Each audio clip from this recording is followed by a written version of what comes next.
Can you help me get a tourist visa? I was denied 2 years ago with no specific reason, just a generic rejection letter. Yeah, that's quite common. You know, you don't say what country you are in or from. The rates vary by country, the approval rates. A denial is not, it doesn't mean you can't reapply, and it doesn't mean you'll continue to be denied forever.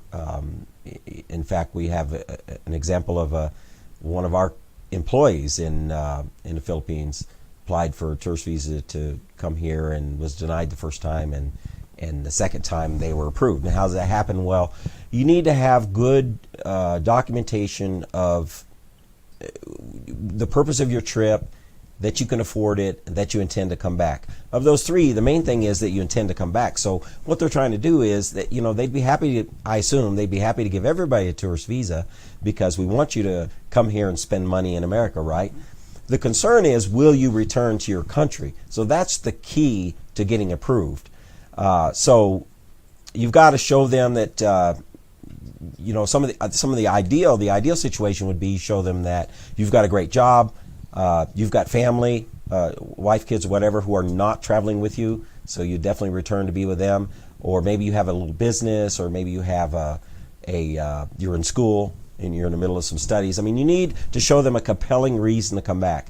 You know, just to be blunt, if you're young and have no family attachments, meaning you're not married, you don't have kids, whatever, you are unemployed or have basically a low-level type of job, in other words, not a career job, maybe you're working retail or whatever, you don't really have much going on, or goodness sakes, if you're not working at all, then it is tough because they look at you and you know, most people who stay in America are basically economic refugees. They're staying here because of the opportunities to have a better life financially.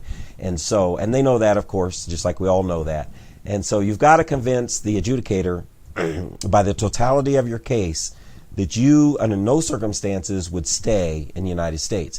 And that can be tough to do. You know, what we see as a general trend, and there's always lots of exceptions, but what we see as a general trend is older people tend to have a little bit easier time. People who have established they got a life, they've got a family back in their country that they're going to return to. You know, in other words, they've got roots.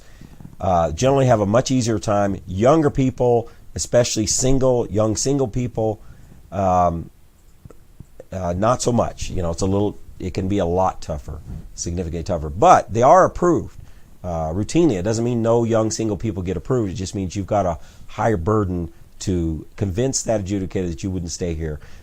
Of the, you know, estimated 10, 11 million, you get different numbers of illegal immigrants who are in the United States. A significant number of those, and again, nobody has the exact number, but maybe it's half, maybe it's more, aren't the stereotypical snuck across the border. They actually came here on a tourist visa or student visa or some type of visa and never left, and they're overstays. And so because of that, there's a lot of scrutiny in tourist visas. So the best advice we can offer is, look, if you don't mind spending the money to apply and everything, you can try it as many times as you want. Be completely honest, put your best foot forward. And your question is, can you help us? We definitely do tourist visas. We do a lot of them, and we have a pretty good success rate. But again, it all comes down to your situation. If you found this video useful, it would mean a lot to us if you could hit the like button and comment below to let us know what you think. You can also ask your own immigration questions in the comments below. If you want to make sure not to miss any of our future videos, we invite you to subscribe here on YouTube and be sure to click the notification icon so you can be alerted whenever we publish a new video. Also, don't forget to follow us on Facebook, where you can watch our regular immigration Q&A live streams.